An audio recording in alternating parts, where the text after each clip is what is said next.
আমরা হচ্ছে রিপাবলিক স্কয়ারে একটা অনুষ্ঠান দেখতে আসছিলাম। অনুষ্ঠান বলতে আজকে হচ্ছে শ্রমিক দিবস, তো এইগুলার বিভিন্ন প্রদর্শনী হবে, সেইগুলা দেখতে আসছিলাম। তো আসার পরে হঠাৎ করে আমার সাথে একজনের ধাক্কা লাগে হালকা করে। তো আমি তো অবাক হয়ে গেছি যে হঠাৎ ধাক্কা লাগলো কেন। পরে দেখি যে ওইটা হচ্ছে প্রধানমন্ত্রীর গার্ড, মানে স্পেশাল ফোর্স। একদম স্বাভাবিক সাধারণ পোশাক, এবং যে প্রধানমন্ত্রী চাইতেছে আমার সাইড দিয়ে, এইটা আমি বুঝতে পারি নাই। পরে হচ্ছে দেখলাম ওই দিক দিয়ে ঘুরে আবার আমাদের সামনে দিয়ে গেল।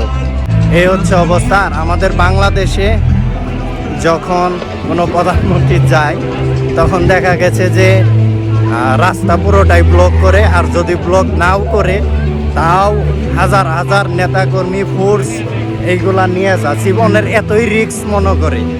হ্যাঁ, আর হচ্ছে এরা একদম সাধারণ মানুষের ভিতর দিয়ে যায়, তারপরেও মানুষ বুঝতে পারে না যে এইখান দিয়ে প্রধানমন্ত্রী যাচ্ছে।